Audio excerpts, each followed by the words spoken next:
Ladies and gentlemen, welcome back to another episode of Idiosyncratic Fables, a part of Wilderness Fire Productions, where we are cultivating the passion for books, audiobooks, and storytelling. Since time immemorial, we have been storytellers. Everybody's got a story to tell, and I want to hear yours. I'm your host, James, and today I am just absolutely thrilled to welcome award-winning SAG-AFTRA audiobook narrator Steve Campbell.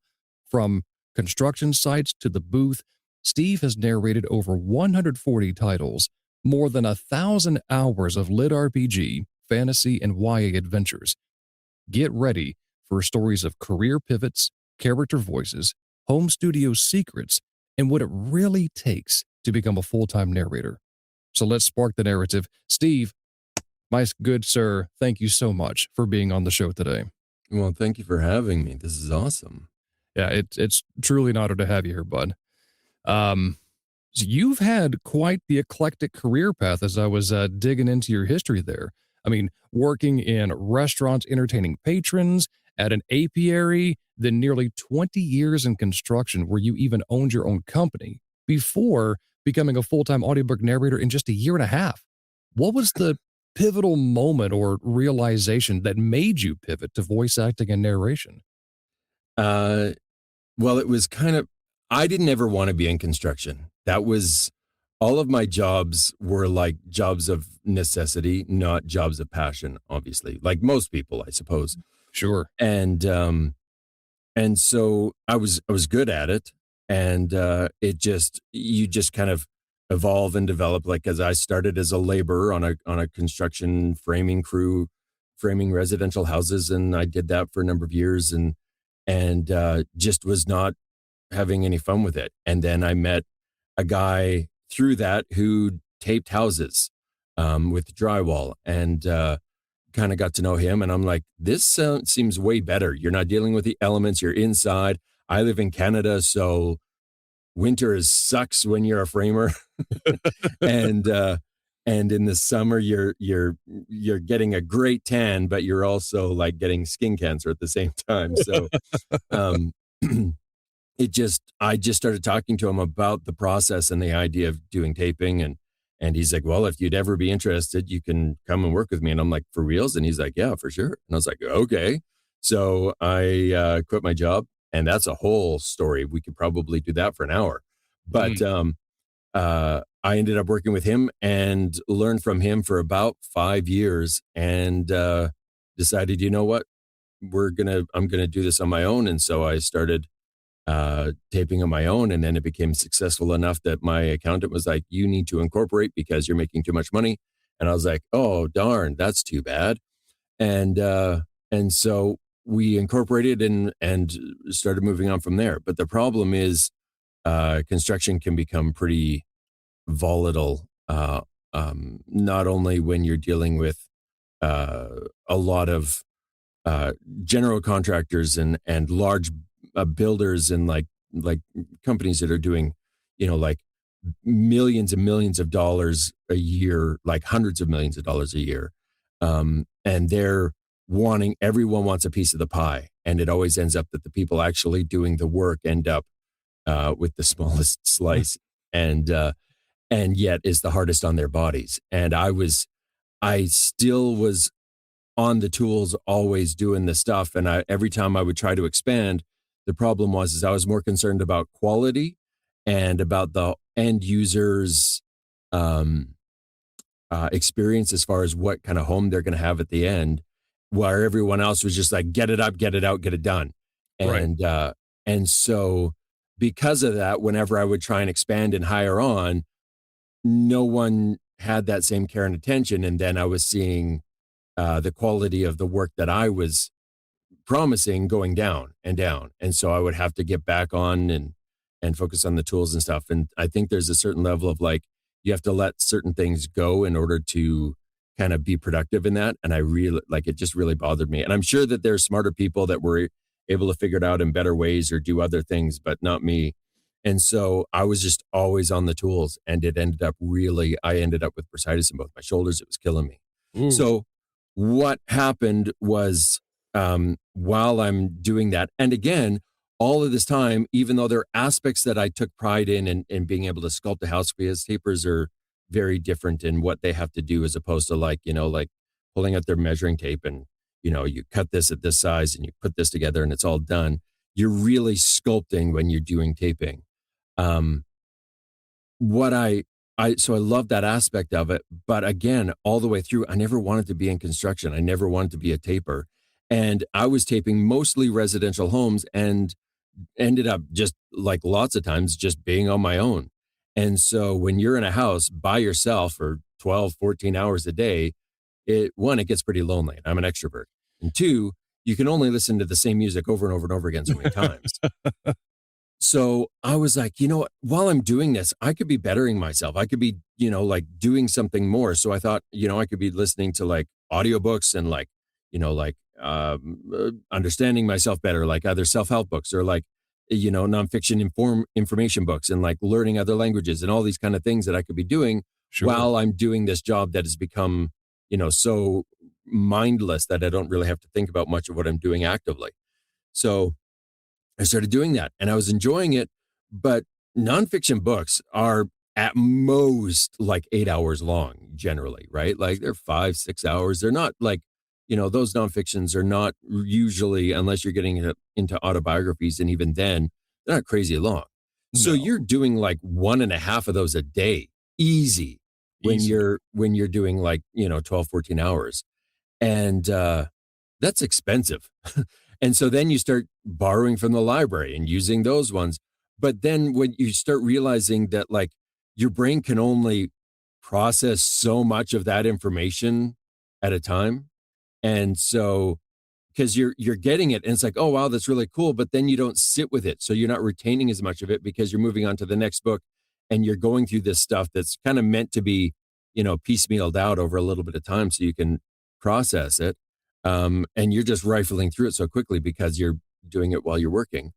And so I thought, I need a break from this. And I decided I need to do some like fiction or something. And I had tried, I had read through The Wheel of Time and caught up to it, but the new book was coming out at book 11, which kind of dates this a little bit. But um, book 11 had came out and I had reread the entire series to get to book 11. And so I'd already reread the series twice. And then when Sanderson took over and we were getting book 12 and 13 and 14, when we got to there, I'm like, I can't reread this series again. My wife will murder me. I'm at home so little as it is. We had 2 little kids and I can't spend my entire evening just consumed by a book. And I do, when I start reading, I get consumed by the book. I can't put it down. And so I was like, I know what I can do. Now that I'm doing this, I can listen to these books while I'm working. And they're huge books. So they won't be nearly as expensive to go through and through. I can get, like a book every so often because they're so long. So I started listening to that and I was just floored at what Michael Kramer and Kate Redding were doing. And by that time, my boys were at the age where we were starting to read bedtime stories. And I started thinking about like, if I were a narrator, how would I do this? And I had been like, I got the acting bug when I was really young. I was born on Saturday, in church on Sunday. And so I was always in the Christmas pageants and the Easter plays. And then at school, I was a lot a bit hyperactive and I was a little bit more mature than some of the kids in my class because I grew up spending time with my big brother. Sure. But my big brother's 8 years older than I am. So everyone that was my age kind of seemed like immature little idiots. So I didn't get along with them super well. And so where it became a problem is I was pretty athletic. I was very competitive. And so when we were playing PE or phys ed, I was much more aggressive than everyone else and getting in trouble for it. And I'm like, I'm just trying to play the game. Like I'm trying to play the sport as much as I can. They're like, you need to take it easy. And I'm like, my, whatever it was, like 10-year-old brain, 11-year-old brain was like, what's the problem? So the school it was a private school. They were trying to figure out what to do with me and how to make this work. And so they decided what they would end up doing is putting me in the advanced grades class. So the younger class, and this also speaks to it because I mean, it was at that age where I wasn't quite aging out, but I was close. I was a year or two away from going up anyway. And there was a very small school and it was kindergarten to grade 12. So we're talking like I was in grade 5 and I was playing with like phys ed was like grade 1 to 5 and then or 1 to 6 and then 7 to 12 was in another phys ed group. So they decided, let's boost them up to the other phys ed group early. So I was a grade 5 now in phys ed with the 7 to 12-year-olds or year olds, grade 7 to 12. And so that worked out great because I was able to be much more competitive and I wasn't like they would like try and beat the hell out of me, but I didn't care. But what that changed in the schedule meant that I could no longer do the other option that we do when the older kids were in phys ed. So now I was with the older kids. So that meant I had to go to their option, which was drama. So now I'm doing plays in grade 5 with, the high schoolers and stuff. And I just fell in love. And so I was always had the acting bug. I won the Fine Arts Award literally from grade 6 to grade 12 every year. And just loved it. And so people always thought, oh, Steve's going to go to Hollywood and become an actor because I was from a small town. And I was like, no, I'm like a medium-sized fish in a small pond. Like if I go to LA or anything, I'm going to be this tiny minnow that's going to be chewed up by sharks. So I never thought that was a real possibility, even though after school I had gone and done acting and toured through northern Canada or eastern Canada and northeastern US, doing plays and multimedia and stuff like that. I loved it, but I never thought it would ever could be a career. And so then when I'm bunny trail, when I cycle back to working construction and I'm listening to these guys do these amazing jobs in narration, and I'm like wanting to try it out for myself, I decided, you know what, I'm going to do this and try this voice and try this way of narrating these or reading these books to my kids. And they're like, no, Dad, don't do that. Do the Pegasus voice you did last night. I'm like, what did I do last night? So anyway, after that was all done, I started listening as I'm listening to more and more fiction books and trying out other stuff. I listened to a very, very famous book. And there was actually 2 that ended up really making a difference. But there was the first initial germ of an idea came when I was listening to this book. I won't say what it is, but I'm listening to this very famous book and I cannot get into it. And I'm like, I know this is a good book. What is going on? And I realized like this narrator just is making it painful to listen to. Like I can't enjoy it. And I mean, it feels bad saying it now that I'm a narrator and I can appreciate how difficult it is, but I was like, this guy sucks. This is really bad. I could do a better job than this guy. And so, yeah, I was like, oh man, I could do a better job. How do you do a job like this? Is this actually a job? And so I started doing a bunny trail into figuring out like what that takes and listened to another book. And I was like, oh man, yeah, like I could do this. I could really do this. And me thinking I could do something, I have that idea a lot because I have ADHD. And so I'll be like, hey, babe, I think I should, and no. Hey, you know what I think should be a good, no. And so my wife is always really good about like bringing down my crazy ideas. And there's a lot that she lets fly, but there was a lot that it was just like, no, that doesn't make sense. No, what are you doing? So I decided what I would do is I had researched how do they do it. I had tried to watch as many videos, which there were almost none at the time, of narrators actually doing the job of narration. So I could see what they're doing in the booth, what their process was. Do they never make a mistake? Like, how do they make this work? Right.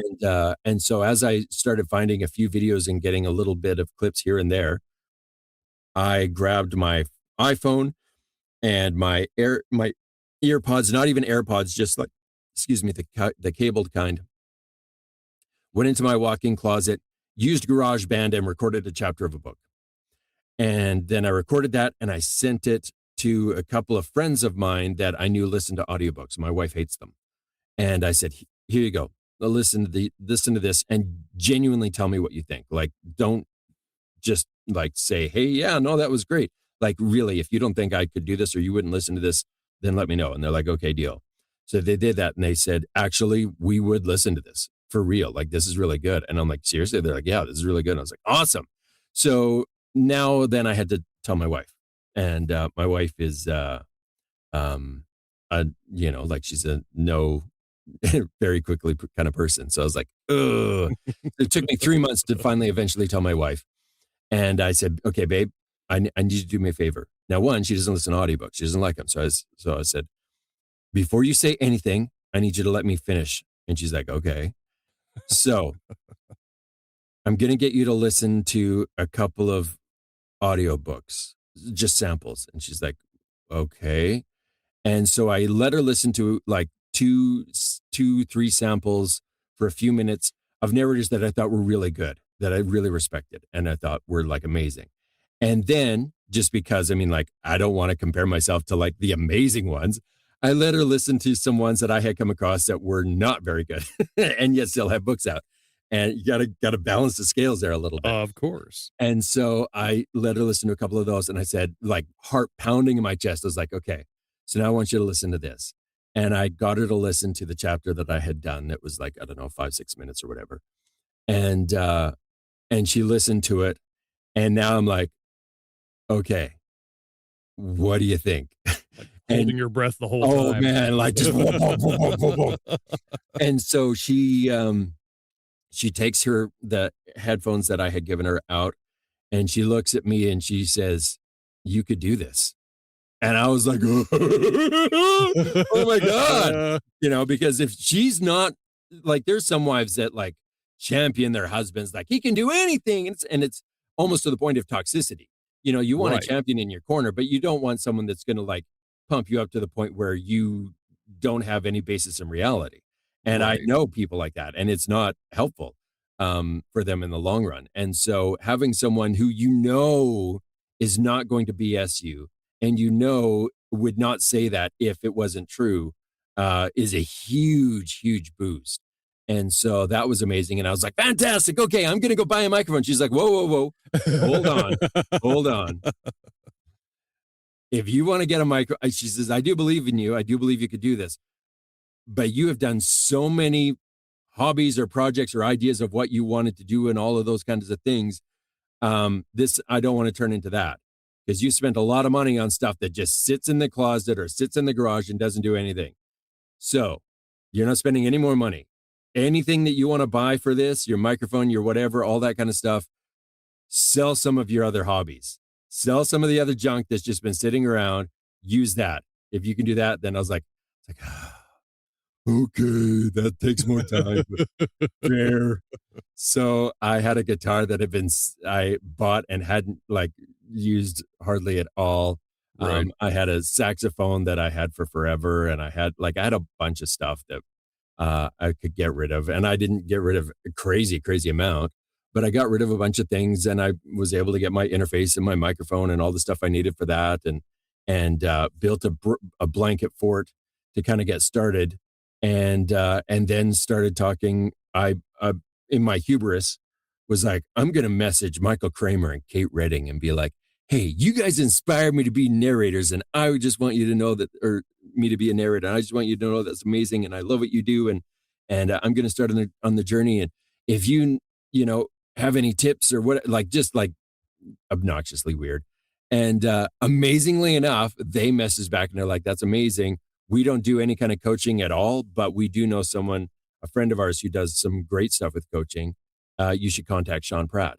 And I said, well, thank you so much. That's incredible. So I reached out to Sean Pratt, and Sean was like, I deal with people who aren't brand new. So you should probably get some books under your belt, take a bit of time, maybe coach with somebody else, then come back to me and we'll talk. And I was like, oh, shoot. And I thought, you know what? I'm just going to let him know. I was like, hey, I've done a lot of research into this. I'm really dedicated, because he said, my course is really intensive. I have curriculum. I have homework. I have all of this kind of stuff. So maybe you should do someone else. And I'm like, that's what I need. I need someone who's intensive. Because I have ADHD. And so I I need someone who's going to be on my case about this stuff. That really excites me. So honestly, I would be down, but I understand um, what your feelings are on this. And Right. he said, okay, fair enough. Yeah, if you want to start with me, we can start. And so we started, and I took training from him, and I took training from Don Barnes on the actual engineering of the DAW, audio digital interface, or whatever, digital audio interface, workspace. Is that what it is? Yeah, digital Workstation. audio workstation. Yeah. Yeah. So um started doing that, and then that was kind of where I kind of started going. But the problem was I was Canadian, and I was excited when I found out, oh, you can start on ACX, and you don't need to be like licensed or anything. Anybody can go on ACX and try and get some books, and start kind of cutting your teeth on some of the stuff that was going on there. And so I was like, sweet. And so I started signing up for ACX, and got to the taxation portion and found out, oh, you can only do this if you're in the US or in the UK. You can't do it in Canada. We don't accept Canadians. And I was like, no. So then I was trying to figure out what I could do with that and how I could make it work. And realized, oh man, this is not going to be as easy as I thought. What am I going to do? And so I did two things. Well, I did more than two things, but two main things that I did is one, I wrote a letter to ACX. And two, I started looking at, I was in the groups on Facebook, and I found another narrator who was like, hey, have you heard about this thing called dual narration? I kind of want to try it because it sounds really cool. And it wasn't really a thing as much back then. It was a little bit, but not as big as it is now. Right. And I was like, this is kind of perfect, because they're like, if there are any male narrators that would be interested in doing dual narration, shoot me a message. And it was Sarah Puckett. And I was like, I Okay. messaged her and I said, hey, Sarah, I'm interested in this.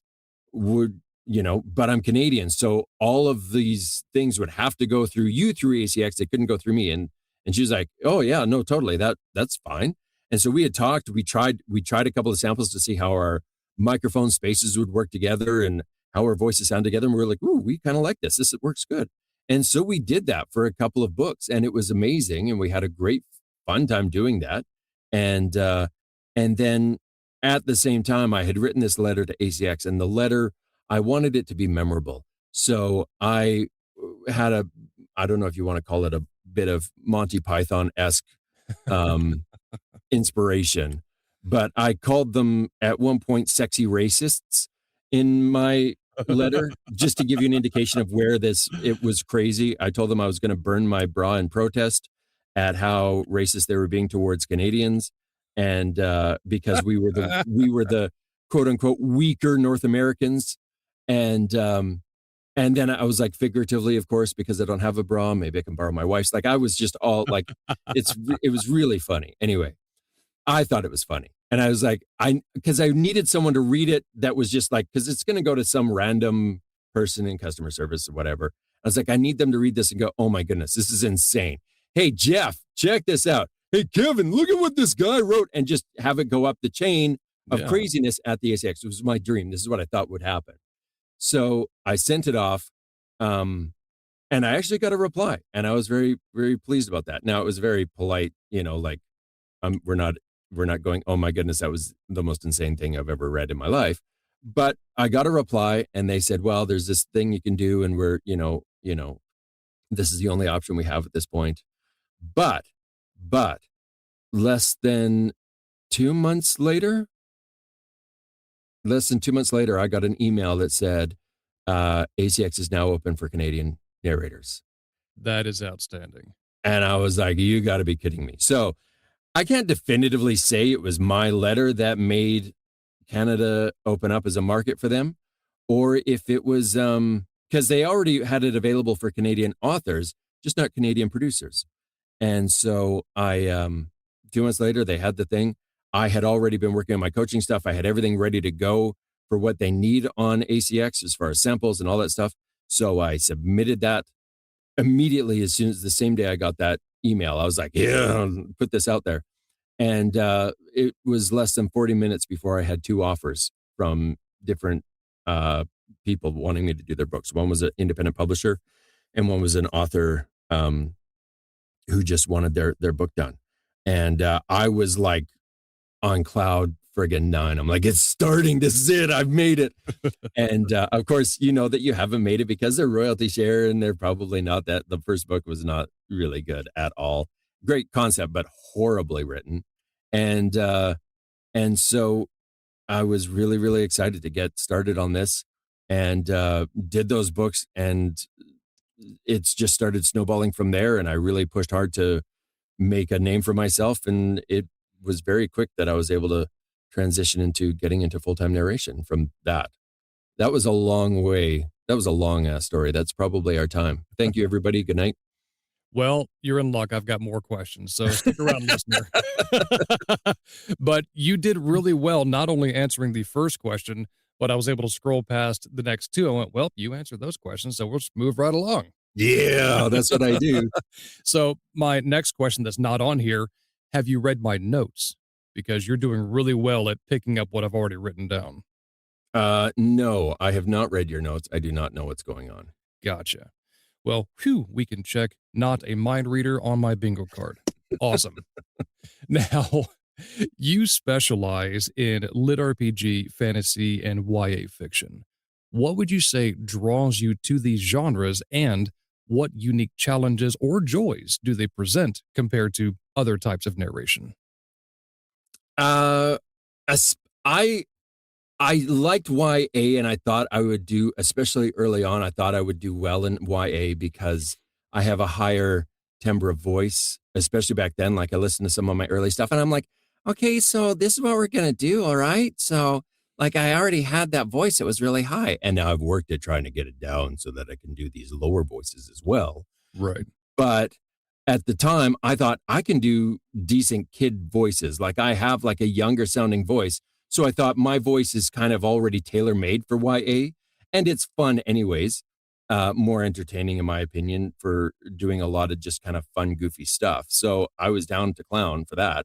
And then with when I discovered LitRPG, I was like, oh man, because that had all the fun factor and all the really crazy character factor and stuff like that. And at the same time, I was able to really broaden the cast of characters that I was able to play with.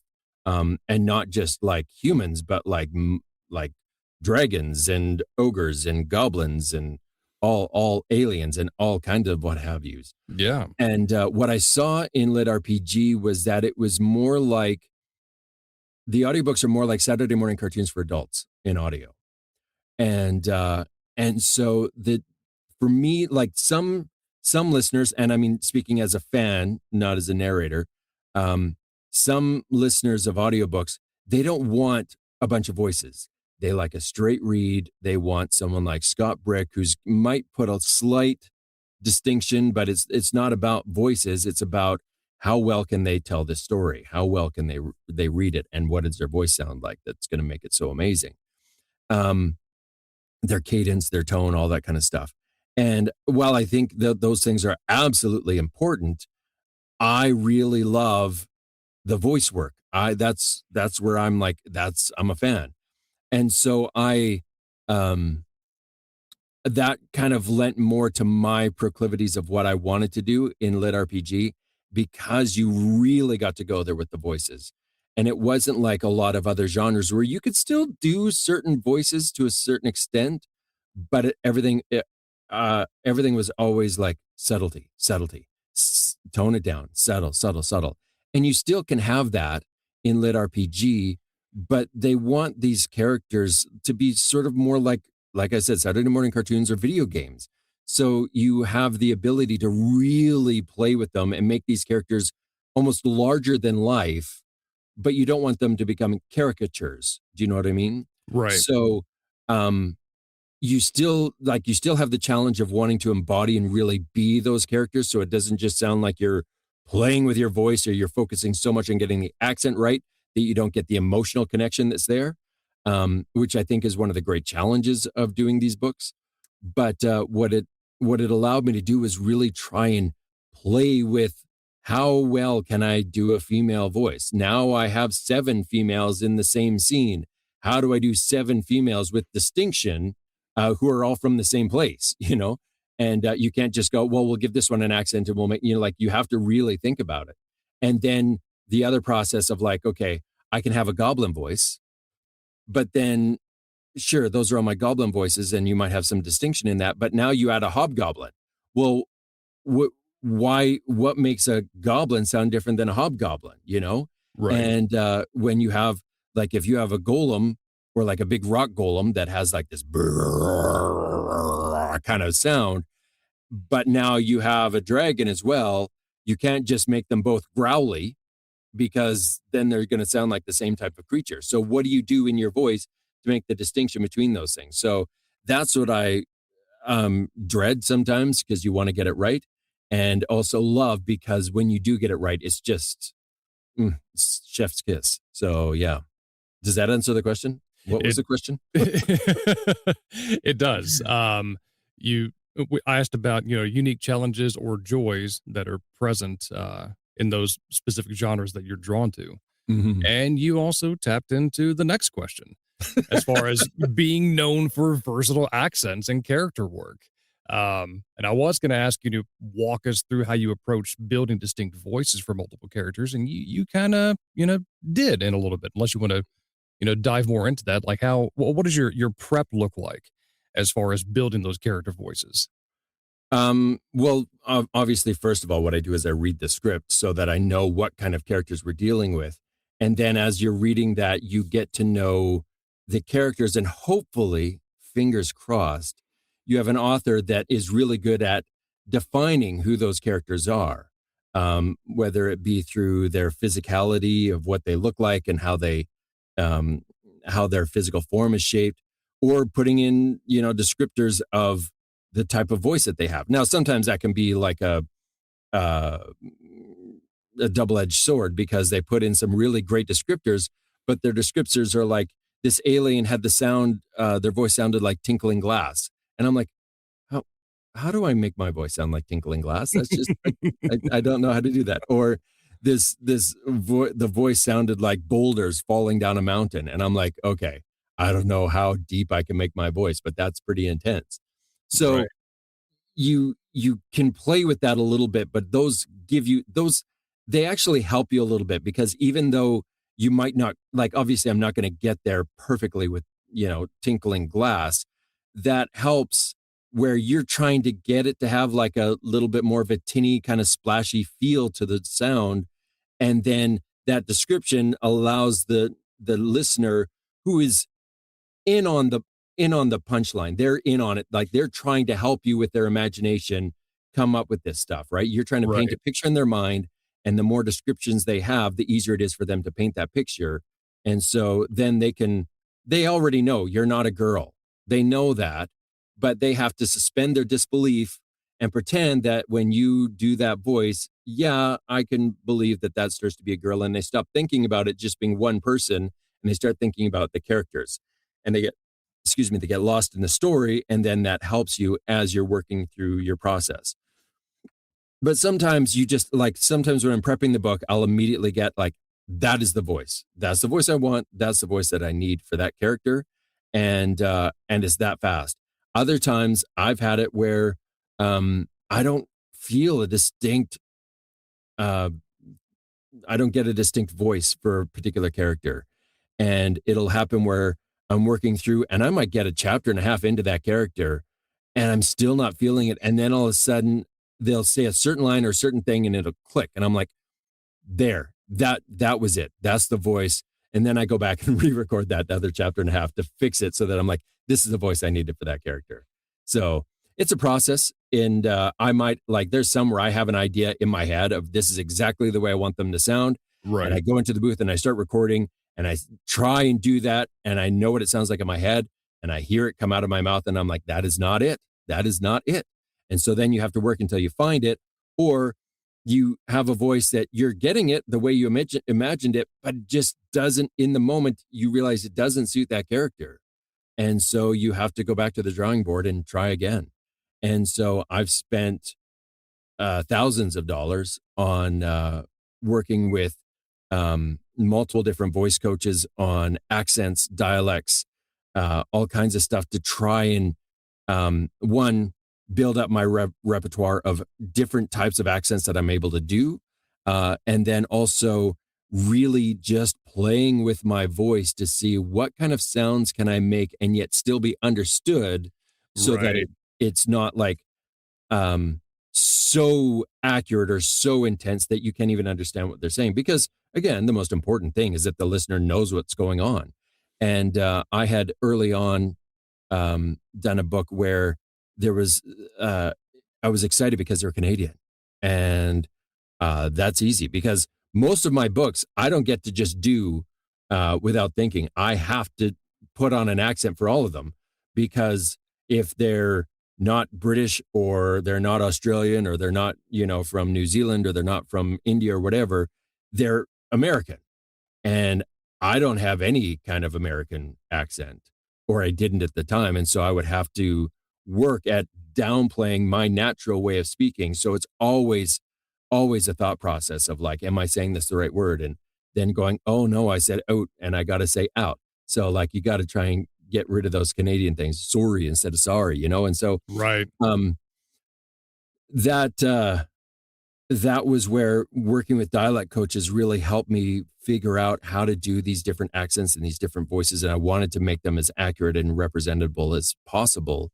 And then from there, just getting to have the imagination to really see like, what would this person do? And sometimes you go with, yeah, this is the standard that everyone expects. Oh, dwarves should be Scottish and elves should be British and that kind of stuff. But sometimes it's fun to, if you have the right book and it's the right tone for it, subvert, maybe the listener's expectations and have Sure. a character that's like, no, this.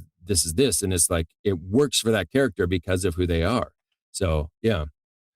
I actually came across a book series many, many years ago, and I'm still in love with it, called the Hero's Guide to Saving the Kingdom. I think that was the name of it. Written by Christopher Healy, narrated by Bronson Pinchot. Mm. There were a group of elves, speaking of, default accents, there were a group of elves in this book series that were actually assassins that had Southern accents, like American Southern accents. That's awesome. Like they were from, the backwoods of Mississippi or Alabama.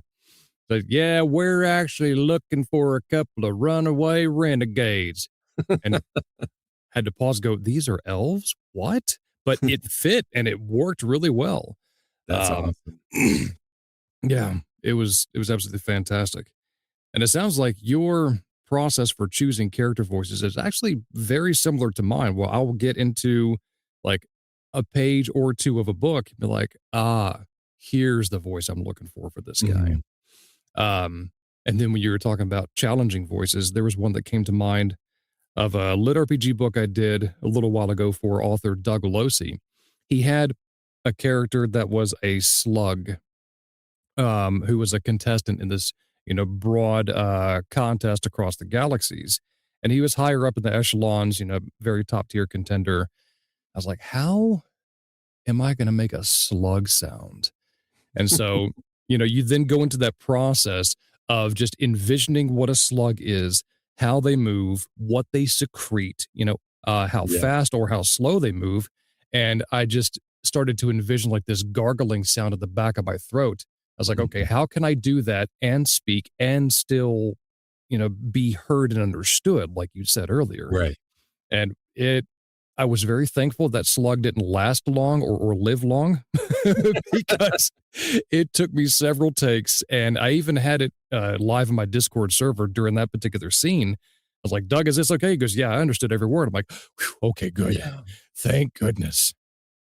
Yeah. And that's a huge part of getting, for me at least, for getting to play in these characters is that I do live stream my recording sessions. And so you have people there, like you said, who you can go, does that sound right? Can you understand it? Right. Like, is this, do you feel like that fits a character? Is this too irritating? And that can really help you, because you know this, like as a narrator, you're wearing so many hats all at the same time. Oh, yeah. Because back in the day, it used to be very much restrictive in who could be doing these books because you couldn't do them in your home. You had to go to a studio, and then you'd have a sound engineer, and you'd have a director, and you'd have all these people that would help you, and you could just focus on the material. Um, Nowadays, that's not as common. It still happens, but most of the time, especially for a lot of like, just like beat cop narrators who are just putting in the grind, they're doing it on their own. And so not only do they have to narrate and perform the book and think about all those things, but they also have to be the sound engineer that's doing all of the punch and roll and making sure that everything is correct and in the right spots and that the timing is right. And at the same time, they're the director who's checking to make sure that what you're doing creatively fits the tone and theme of the story and is understandable and all that kind of stuff. And that's a whole judgment thing. And it Yeah. can be hard when you're trying to be the creative and judging your creative at the same time. And you start going, oh, was that right? And so a lot of times it can make you make a safe choice rather than the best choice. Because you're afraid of like, is this going to sound too much? Is this going to be okay? Is this going to be whatever? And you don't have someone there to be a litmus test of, is this going to be the right tone for what we're doing? Now it can be difficult when you're dealing with some people on Discord, unless you've really learned to trust their instincts. They can be like, oh yeah, no, it's totally great. And they're off the wall and they don't know because they're not professionals. And so Right. you have to be really careful with that. Obviously, it's not quite the same as having a director who knows audiobooks and understands the process and understands what's appropriate and what's not. And a lot of people rely on their authors to be able to know. But authors, they know how to write the stories, but they may not and oftentimes don't know how to produce an audiobook. Many of Correct. them have never listened to an audiobook, so they don't know what is, acceptable, what is not. And authors will be like, hey, yeah, we should add like telephone rings in there. And it's like, no, you shouldn't. Not not in this sense, right? Like we're not building an audio drama. Right. So you really quickly learn that authors may not be the experts and they're not supposed to be the experts. We're supposed to be the experts. So relying on your author to be your director or to be your litmus test for what's okay and what's not is not, in my opinion, particularly advisable. Now, there are exceptions to every rule, and there are some authors that really know this stuff and have great instincts and will absolutely be an advantage. But you can't rely on that to be the standard. So when you're doing this, having someone there so that you can really risk it for certain scenes. And I've had experience with this a lot more lately where I've had some pretty intense emotional scenes that you're like, which way do I go with this? Do I make it a stoic, straight read and allow the words to have the emotion? Or do I actually perform the emotion that's in there? And where do you put that performance? Do you put it into the narrative a little bit, or do you put and into the actors, or do you just keep it into the actors that are, and I call them actors, but characters Right. that you're portraying? And so, depending on the scene and depending on how it's written and what kind of POV it is, all of that matters. And having someone there that you trust so you can really go there, like go beyond what you thought would be okay, and then see, was that too much, is a huge blessing. Because otherwise you don't risk it enough. And thankfully I had a coach early on, um Jamie Matler, who was amazing and really understood her stuff. And we were working, and I would think I need to do this in the scene. And so I would try and do that. And then at the end of the read, she would go, okay, how did that feel? And you'd be like, blah, blah, blah. And she'd be like, I want you to try it again, but I want you to try and do this. And it would be the thing that I was thinking I should do that. Right. And so The thankfully, thing that you talked yourself out of. no, that I tried to do, Okay. that I had intended to do, but immediately what I could have said was, well, that's what I was doing. Well, that's what I was trying to do. But thankfully, I refrained from talking and I thought, okay, so my instincts are correct.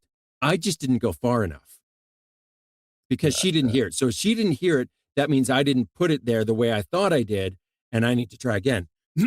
So I'll go, okay, great note. I'll do it again. So now I know that I know where I need to go because I already know, oh, that's what I was trying to do.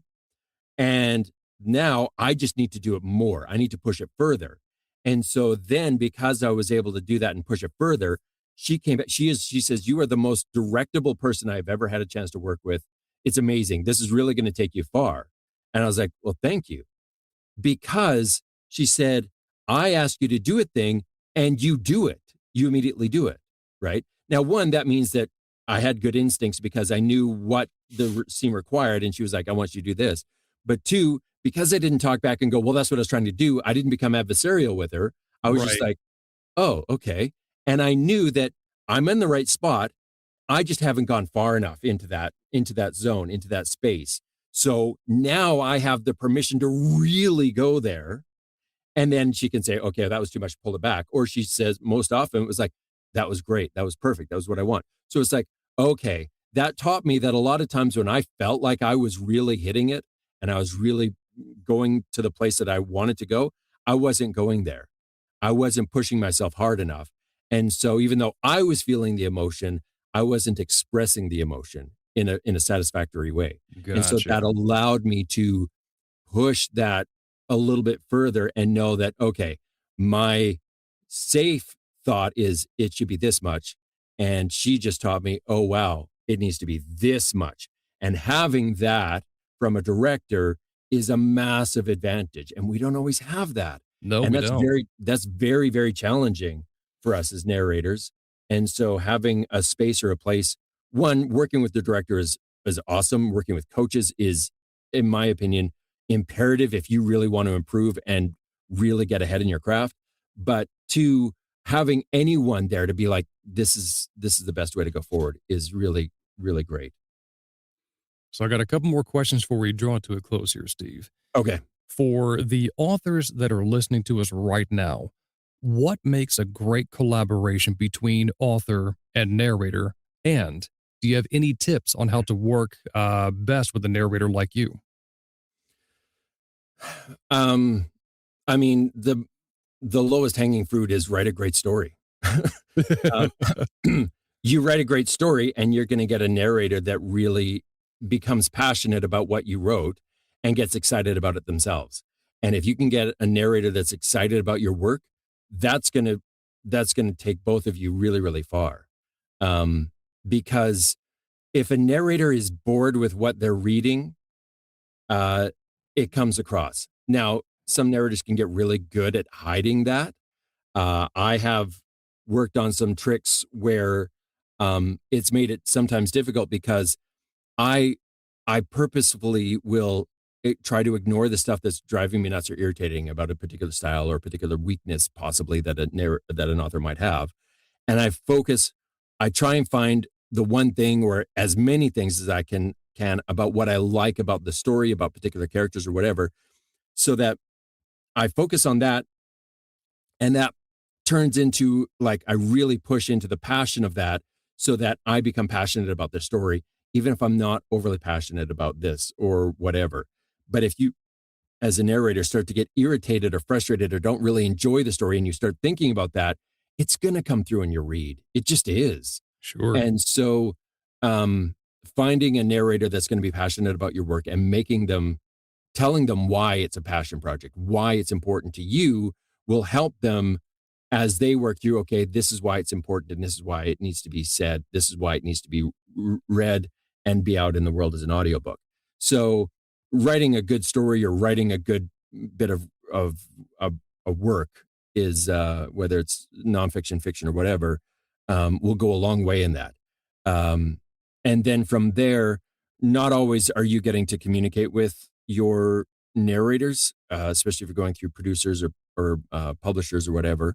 But if it is a situation where you're able to communicate with your narrator, one, it depends on what kind of narrator you're getting. Um, I am a very collaborative narrator. I love talking with the authors, getting a sense of what they think, of what their ideas are, and then hopefully trying to help them understand that while I value their input, I have the final say in what's going to happen, right?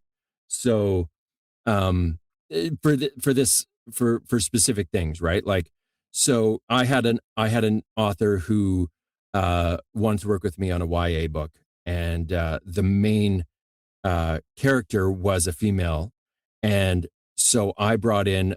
There was a couple of chapters, some chapters that were from. It was a dual POV, but mostly it was a female character. And so I brought in another narrator to work with me on it so that we could have what would make sense. If you have a main female POV, you should have a female narrator doing that. There are rare exceptions to that, but they should be rare. So we did that, but I was still the main contact with everything. And so while we were in the process of producing things and getting things ready before we started recording, the author, who had never really listened to audiobooks, thought I should start listening to audiobooks to see, like to see what this is like, to learn more about it. And so she did that, and she listened to a lot of YA stuff. And some of the things that she listened to was this YA from this woman who was British. And she just fell in love with this British accent and thought it sounded so pretty as it was going through. So she messages me and says, "Hey, we should make our main character British. I just listened. It sounds amazing. She should be British." And I says, "Okay, so we're making everyone British?" No, I just want her to be British because it takes place in the US. And I said, "Okay, well, why is she British? Was she, did she move there? Did she come there from somewhere else? No, she was born and raised there." And I'm like, "Okay, she was born and raised in a dystopian, tiny, small community of Americans, and you want her to just magically have a British accent?" And she's like, "Oh, yeah, well, no, that doesn't make sense, does it?" No, it does not. Okay. So you can't just be like, "Yeah, I'll do whatever the author wants you to do." You have to be, like I said, you're the professional. You're the one that has to think about those things, so that when the author comes with you, like, "I have this idea," or "This is what I think this should sound like," then you can go, "No, maybe we should do it this way because that makes more sense."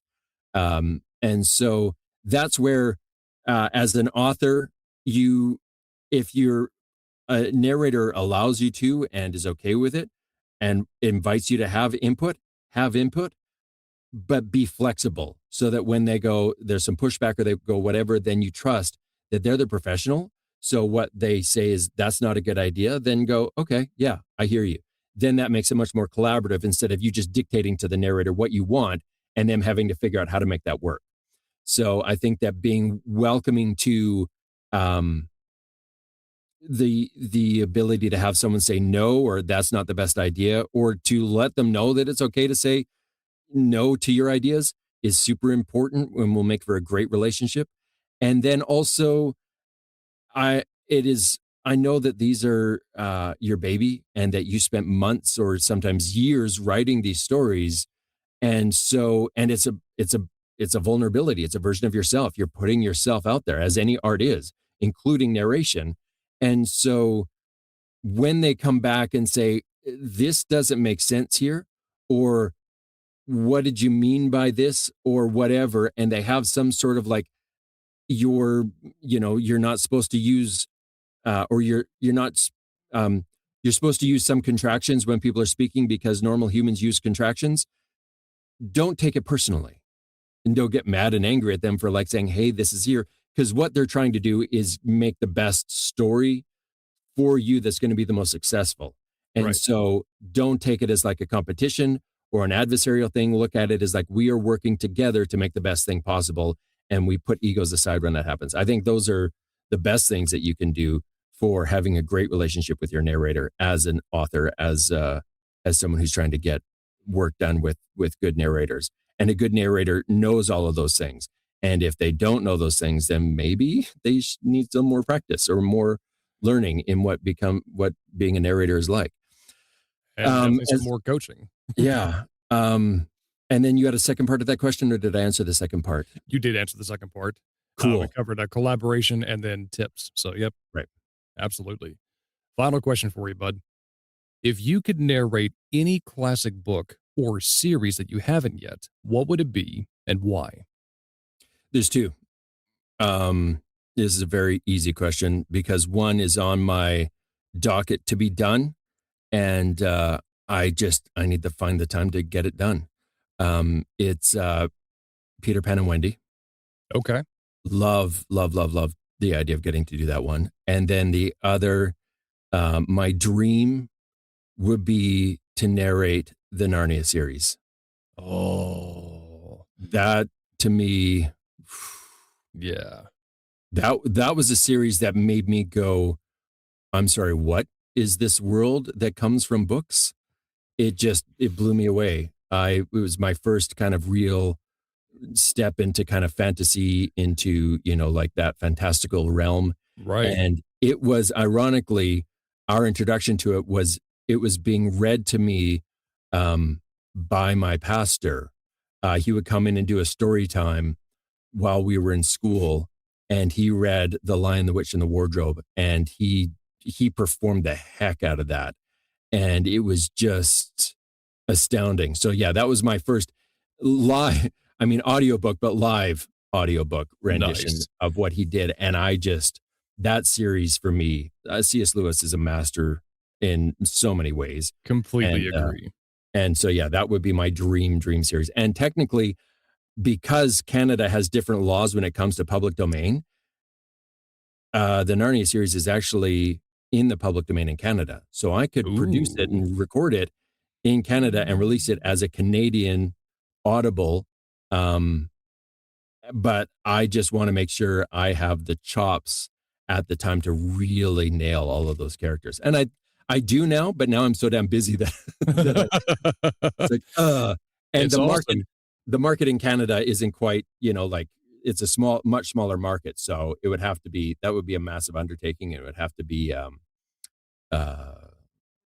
it would have to make financial sense in a little bit, or I would have to be more financially stable to be able to take the time that I would want to do those books. But yeah, Right. those are my dreams. So that was easy That's for me. awesome. And it's really, really, I would even say serendipitous that you mentioned the Narnia series, because it was that series was what started me on my journey to becoming a narrator. I Oh, was reading, amazing. I was reading that series out loud to my kids Mm, after I lost my job back in 2018 of a district manager. And, I started on book one, The Magician's Nephew, and then mhm. moved to Lion, Witch, and Wardrobe. And then by book three, A Horse and His Boy, I'd already, found my cadence. I had found the character voices, and in walks somebody who overhears me, says, "Oh my gosh, you've got such a great voice. You ever consider audiobooks?" No, that sounds ridiculous. Why would I want to do something like that? Because I was so used to the, managerial position, the 9 to 5, I was working for Right. salary, all that fun stuff. It didn't compute in my structured, almost OCD brain. It's like borderline, hyper anal retentive versus OCD kind of thing. Mhm. So where you mentioned your ADHD a while back, I'm on the other side of the spectrum. But anyway, we could go down that rabbit hole a whole different time. Steve, thank you so much for being a part of the show today. I truly, truly appreciate your time, sir. Well, thank you for having me. I'm sure that you probably have many more questions that you're like, "Yeah, we won't cover that. We won't cover that," because I rambled on for far too long. But it's always great to chat with you, and I thank you for giving me a little bit of time on your podcast, James. Of It's really course. appreciated. And for the listeners out there that are listening to us just kind of ramble on back and forth, Steve, where can they find you online? Where can they look you up? And more importantly, where can they listen to you live? Okay, so if they type my name into Audible, that's where they'll be able to find most of my books. I also have a website that has, I believe, a catalog of everything that I've done that has hyperlinks and stuff, and it's stevecampbellsvoice.com. Um, and then for social media, I'm on pretty much all of them. Uh, Type in Steve Campbell or Steve Campbell VO, and I should show up. And then I'm on Discord live streaming my stuff all the time. And my link to my Discord is because you can't just go onto Discord and be like, "Hey, I want to be here."